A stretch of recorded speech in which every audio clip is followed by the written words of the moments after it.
నమస్తే, నేను మధు. ఈటీవీ ప్రభాకర్ కుమారుడు చంద్రహాస్ నటించినటువంటి బరాబర్ ప్రేమిస్తా సినిమా గురించి ఎన్నో వివాదాస్పద వ్యాఖ్యలు చక్కర్లు కొడుతున్నాయి. అసలు ఎందుకు ఇంత వివాదమైంది ఈ సినిమా? మరి ఈ సినిమాను ప్రజలు ఎందుకు ఆదరించడం లేదు? దీని వెనుక ఉన్న కారణం ఏంటి? ఈ రోజు మనం తెలుసుకుందాం. ప్రస్తుతం మనతో పాటు ఉన్నారు సీనియర్ జర్నలిస్ట్ శ్రవణ్ కుమార్ గారు. వారిని అడిగి మరిన్ని విషయాలను తెలుసుకుందాం. నమస్కారం సార్. నమస్తే అండి. సార్, చంద్రహాస్ నటించినటువంటి ముందు సినిమా కావచ్చు, ఈ సినిమా కావచ్చు, ఎక్కువగా వివాదాలకు గురవుతుంది. మరి ఈసారి ఏమైంది సార్, ఇంత వివాదాన్ని సృష్టిస్తుంది? సినిమా ప్రమోషన్ కోసం సినిమాని, ఎందుకంటే థియేటర్కి ప్రేక్షకుడికి వచ్చి రావడం ఈ రోజుల్లో చాలా కష్టం.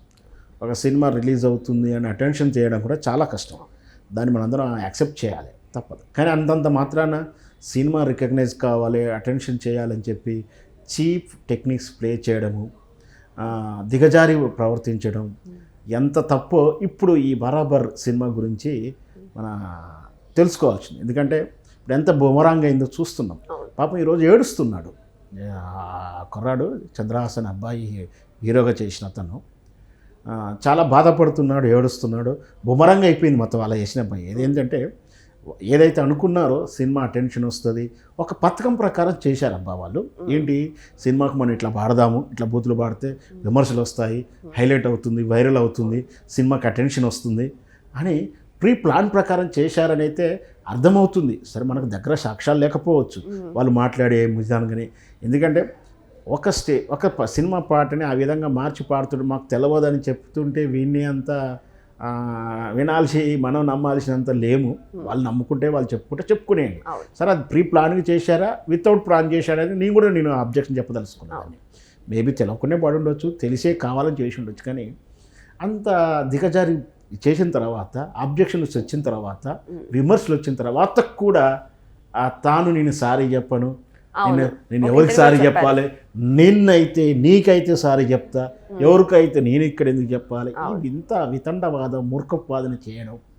సారీ చెప్పడానికి చాలా తప్పటాయి, చెప్పాడా చెప్పలేదు అర్థం కాకుండా చెప్పేసి పైగా నన్నే చాలామంది సమర్థిస్తున్నారు అంటూ ఏదో ఫులిష్నెస్ వాదన తీసుకొచ్చి లాస్ట్కు సినిమాకు ఈయన మాట్లాడిన దానికే పాజిటివ్ ఉన్నారు, చాలామంది మమ్మల్ని అప్రిషియేట్ చేస్తున్నారు, అప్లాజ్ చెప్తున్నారని కూడా వాదన ముందుకు తీసుకొచ్చారు. చూసారా, అక్కడ బాధ అనిపించింది నాకు. అంటే ఒక సినిమా అటెన్షన్ పెంచుకోవడానికి ఇంత దిగజారాలన్నా అవసరమా? ఇప్పుడు వాళ్ళ వాదన ఏంటంటే,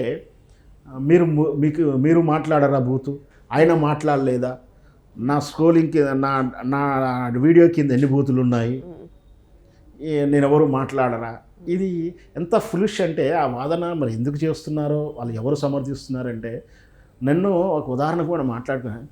నన్ను ఎందుకు తప్పు చేశావు, నేరం చేశావు, మర్డర్ చేశావు అని విచారిస్తుంటే, ఆయన చేయలేదా మర్డరు, ఈయన చేయలేదా, నేను మొదటిసారిగా మర్డర్ చేశాను అనుకుంటున్నారా, 1960లో చేశారు, 70లో చేశారు, ఈయన చేశాడు, ఆయన చేశాడు, ఇంకా వాళ్ళకి శిక్షే పడలేదు, నన్ను ఎందుకు అడుగుతున్నారు, ముందు అవన్నీ అడిగిరండి, వాళ్ళందరికీ చెప్పిరండి అని ఎంత ఫులిష్గా ఉంటుంది అలా. అంటే తన వాదన కూడా నన్ను ఆడ తిట్టారు, ఈడ తిట్టారు, ఆ సినిమాలో బూతుంది, ఇక్కడ ఆయన బూతుంది, మీరు ఇళ్ళల్లో బూతు మాట్లాడుకోరా, మేము ఇళ్ళల్లో అయితే బూతు మాట్లాడుకోవండి.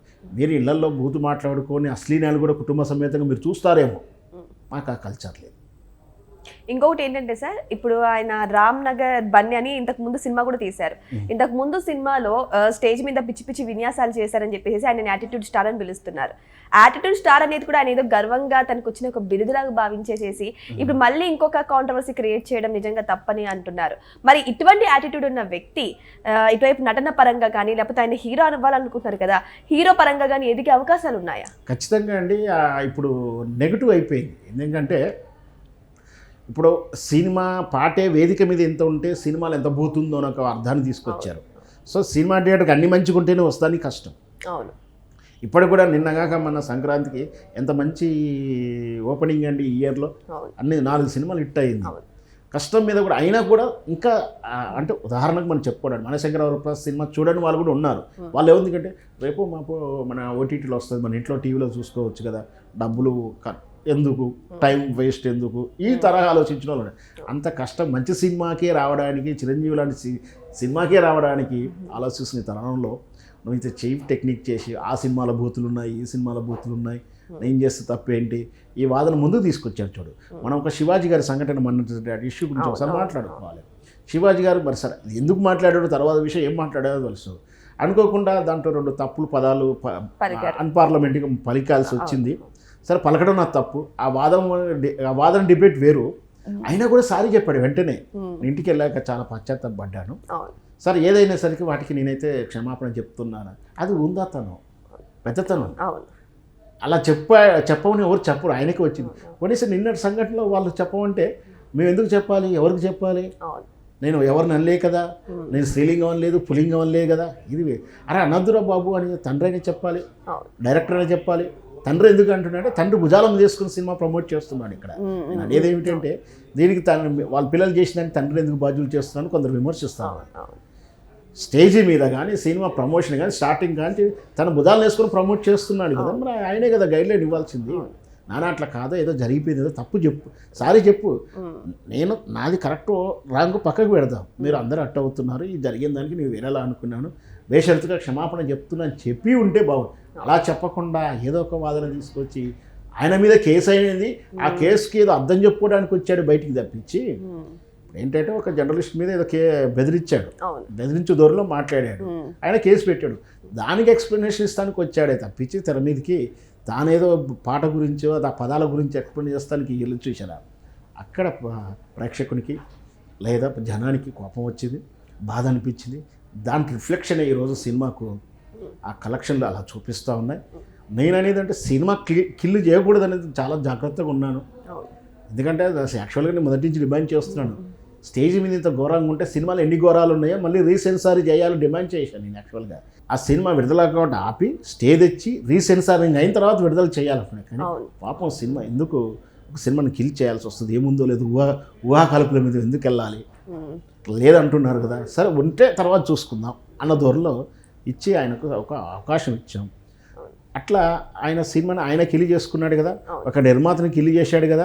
ఈ రెండుతో పాటు రేపు ఇంకొక డైరెక్టర్ ఆయనతో సినిమా తీయడానికి భయపడతారు కదా, ఎందుకు వచ్చిందమ్మా.